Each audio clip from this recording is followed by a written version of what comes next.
ప్రస్తుతం చాలా ప్రాంతాల్లో కాయ ఏర్పడే దశలో మామిడి తోటలు ఉన్నాయి. మరికొన్ని తోటల్లో ఇంకా పిందె దశలో ఉన్నాయి. ఈ సమయంలో చీడపీడలు ఆశించే అవకాశం ఉంది. సంవత్సరం పొడవునా తోటల్లో మనం చేపట్టే యాజమాన్య చర్యలన్నీ ఒక ఎత్తైతే ఇప్పుడు ఈ సమయంలో పాటించే యాజమాన్యం మరో ఎత్తు. కాయ ఏర్పడే దశలో రైతులు ఎలాంటి సమగ్ర సస్యరక్షణ చర్యలు ఏం చేపట్టాలో తెలియజేస్తున్నారు బెల్లంపల్లి కృషి విజ్ఞాన కేంద్రం శాస్త్రవేత్త నాగరాజు.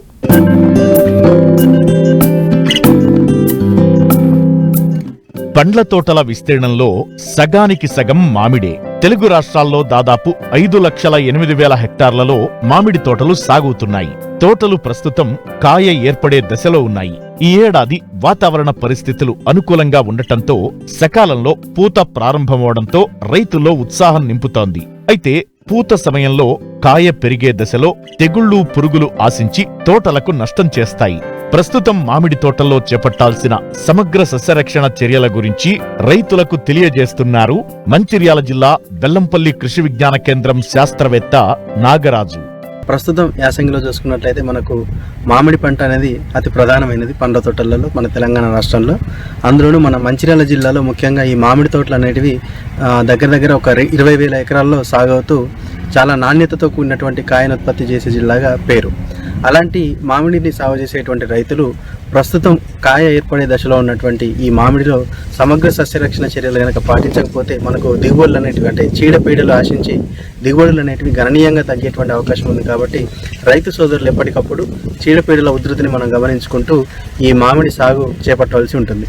అందులో ముఖ్యంగా మనం ఈ పురుగులను ముఖ్యంగా చూసుకున్నట్లయితే మనకి తేనె మంచు పురుగు కావచ్చు, తర్వాత తామర పురుగు కావచ్చు, టెంక పురుగు కావచ్చు, కాయదుల్చే పురుగు కావచ్చు, తర్వాత పండు ఈగ, ఈ 5 సమస్యలు అనేటివి ప్రధానంగా ఉండి పిండి నల్లి కూడా మనకు ఆశిస్తూ ఈ యొక్క దిగుబడులను తగ్గించడంలో ప్రధాన పాత్ర పోషిస్తుంది. కాబట్టి ఈ యొక్క తేనె మంచు పురుగుల్ని కనుక మనం చూసుకున్నట్లయితే కాయల్ని కానీ పూ మొగ్గల్ని కానీ మనకు చిన్న చిగురులను కానీ ఆశించి ఇవి స్రవించేటువంటి ఒక జిగురు లాంటి పదార్థం, తేనె లాంటి పదార్థం వల్ల మనకు ఈ యొక్క శిలీంధ్రం పెరుగుదల కూడా మనం ఈ ఆకుల మీద కాయల మీద ఆశించి మసిమంగులాగా ఏర్పడి మనకు దిగుబడులను నాణ్యత తర్వాత దిగుబడులు కూడా తగ్గిపోయేటువంటి అవకాశం ఉంటుంది. కాబట్టి రైతు సోదరులు మనం ఈ వేప నూనె కానీ తర్వాత ఈ ఇమ్లాక్లోప్రిడ్ 0.3 మిల్లీలీటర్ల చొప్పున మనం పిచికారీ చేసుకోవాల్సి ఉంటుంది. అంతేకాకుండా మనకు ఈ యొక్క తామర పురుగులు అనేటివి ఈ యొక్క కాయ ఏర్పడే దశలో పైకి చేరి గీకి తినడం వల్ల మనకు కాయ అనేది మంగులాగా ఏర్పడి నాణ్యత అనేది దెబ్బతినేటువంటి అవకాశం ఉంటుంది. కాబట్టి రైతు సోదరులు తామర పురుగుల్ని గమనించిన వెంటనే మనం లీటర్ నీటికి పిప్రోనిల్ 2 మిల్లీలీటర్ల చొప్పున లేదా ఎసిఫేట్ అనేటువంటి క్రిమి సంహారకాన్ని 1 లీటర్కి 1.5 గ్రాముల చొప్పున కలుపుకొని పిచికారీ చేసుకోవాల్సి ఉంటుంది.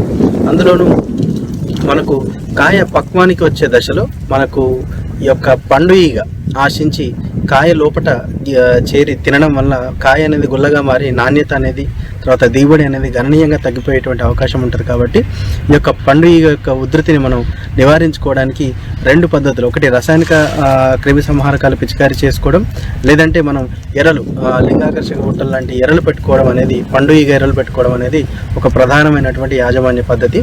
ముఖ్యంగా ఈ పండు ఈగను మనం తల్లి పురుగుల్ని ఆకర్షించడానికి ఈ మిథైల్ యూజినాల్ ట్రాప్స్ని కానీ ఎకరానికి 4 చొప్పున పెట్టుకుంటే మనం ఈ యొక్క తల్లి రెక్కల పురుగులన్నింటినీ కూడా మనం ఆ యొక్క బుట్టలు ఆకర్షించి నాశనం చేసుకోవడానికి అవకాశం ఉంటుంది. ఒకవేళ ఈ బుట్టలు మనకు అందుబాటులో లేని వల్ల ఈ యొక్క 200 గ్రాముల బెల్లాన్ని ఒక 50 మిల్లీలీటర్ల మెలాథియాన్ అనేటువంటి రసాయనంతో కలుపుకొని 2 లీటర్ల మిశ్రమాన్ని కలుపుకొని మనం ఈ యొక్క చిన్న చిన్న పళ్ళలలో కానీ మూతలలో కానీ పెట్టుకొని మనం చేన్లో పెట్టుకుంటే ఈ యొక్క పండు ఈగ తల్లి రెక్కల పురుగులన్నీ కూడా ఆకర్షించబడి ఆ యొక్క మిశ్రమంలో పడి చచ్చిపోయేటువంటి అవకాశం ఉంటుంది. కాబట్టి ఈ యొక్క పండు ఈగ ఉధృతిని మనం ఈ విధంగా నివారించుకోవాల్సి ఉంటుంది. రెండోది, కాయ ఏర్పడే దశలో మనం ఈ యొక్క కాగితంతో కూడినటువంటి సంచుల్ని కూడా మనం కాయలకు తొడుక్కోవడం వల్ల ఈ యొక్క పురుగు అనేది గుడ్లు పెట్టకుండా మనం నివారించుకోవడం, కాయ నాణ్యతని మనం దెబ్బతినకుండా జాగ్రత్త పరచుకోవడానికి అవకాశం ఉంటుంది. తర్వాత రసాయనిక క్రిమి సంహారకాలు చూసుకుంటే మనం డైమిథైట్ 1 లీటర్కి 2 మిల్లీలీటర్ల చొప్పున కలుపుకొని మనం పిచికారీ చేసుకోవడం ద్వారా దీని యొక్క ఉధృతిని చాలా వరకు అదుపు చేసుకోవడానికి అవకాశం ఉంటుంది. అలాగే మనం ఇంకొక ముఖ్యమైన పురుగు పిండి నల్లి. ఇదేంటంటే మనకు ఈ చీమల ద్వారా ఫస్ట్ భూమి లోపల ఉన్నటువంటి యొక్క పురుగులు కాయ ఏర్పడే దశలో మనకు మొక్కపైకి చేరి రసం పీల్చడం వల్ల మనకు కాయ నాణ్యత అనేది దెబ్బతినేటువంటి అవకాశం ఉంటుంది.